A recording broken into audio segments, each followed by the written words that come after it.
Bonjour à tous, c'est Zimbabwe. On se retrouve aujourd'hui pour une nouvelle vidéo de l'amour. Pour donc les événements du 11 mai. Aujourd'hui, c'est l'anniversaire d'une célèbre bataille française du XVIIIe siècle, la bataille de Fontenoy, donc en 1745, évidemment, grande victoire de Louis XV, évidemment. Il faut savoir que s'il était surnommé le bien-aimé, c'était pas pour rien, on a bien craché sur lui hier, aujourd'hui on va l'encenser.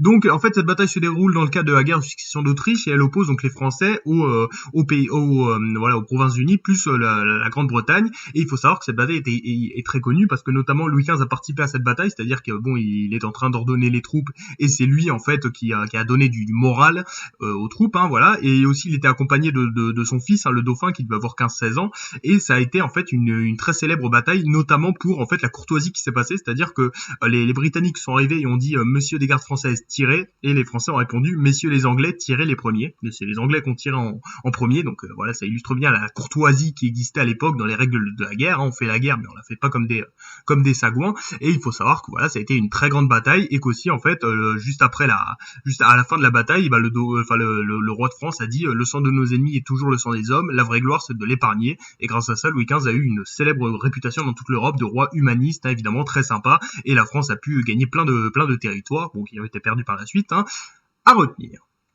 Aujourd'hui, c'est aussi l'anniversaire de législatives françaises qui sont pas les plus connues mais qui sont très intéressantes, les législatives de 1924. Donc alors là, il faut se rappeler que en fait la législature qui était en place était celle de 1919, très à droite grâce à Clemenceau, donc voilà, avec 412 députés bien de droite. Et en fait le gouvernement était dirigé par Raymond Poincaré depuis 2 ans, qui faisait une politique évidemment plutôt dure contre l'Allemagne qui consistait à envahir la Ruhr pour la faire payer. Voilà, c'était Poincaré qui avait fait ça, et aussi une politique d'austérité budgétaire. Et tout ça déplaisait pas mal à la gauche, et du coup il y a eu ce qu'on appelle la formation du cartel des gauches, donc c'était une coalition électorale évidemment avant le Front populaire, donc entre les radicaux et les socialistes. Bon, il n'y avait pas les communistes à l'époque parce qu'ils valaient rien, mais du coup il faut savoir que ça a été une grande victoire de la gauche, évidemment, donc SFIO plus radicaux, et du coup pour la première fois les socialistes ont arrêté d'être dans l'opposition et ils ont soutenu le gouvernement. Et du coup on a eu les gouvernements d'Édouard Herrieux, de Paul Painlevé, qui étaient plus à gauche. Après le problème du cartel des gauches, c'est que ça n'a pas duré très longtemps, c'est parce qu'au bout de 2 ans en fait ils ont pas du tout réussi à résoudre la situation économique,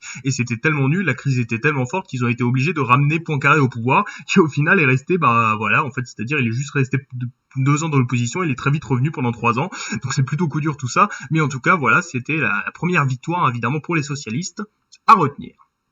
Et aujourd'hui, c'est aussi l'anniversaire de la mort d'un célèbre artiste, d'un célèbre chanteur jamaïcain, la mort de Bob Marley en 1981. Donc vous connaissez évidemment ce célèbre chanteur, évidemment, musicien le plus connu du reggae, évidemment très connu pour ses sons, pour son appartenance au mouvement Rastafari, évidemment, et tout ce que ça implique, évidemment, très religieux aussi. Et il faut savoir que il faisait pas mal de concerts pour la paix, contre la violence, évidemment, contre la pauvreté, et c'est pour ça qu'il était aussi très populaire.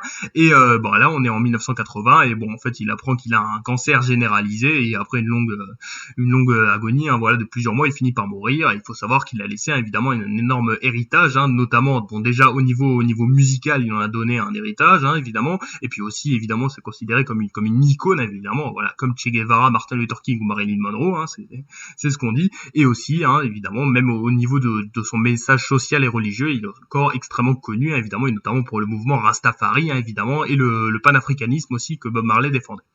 À retenir.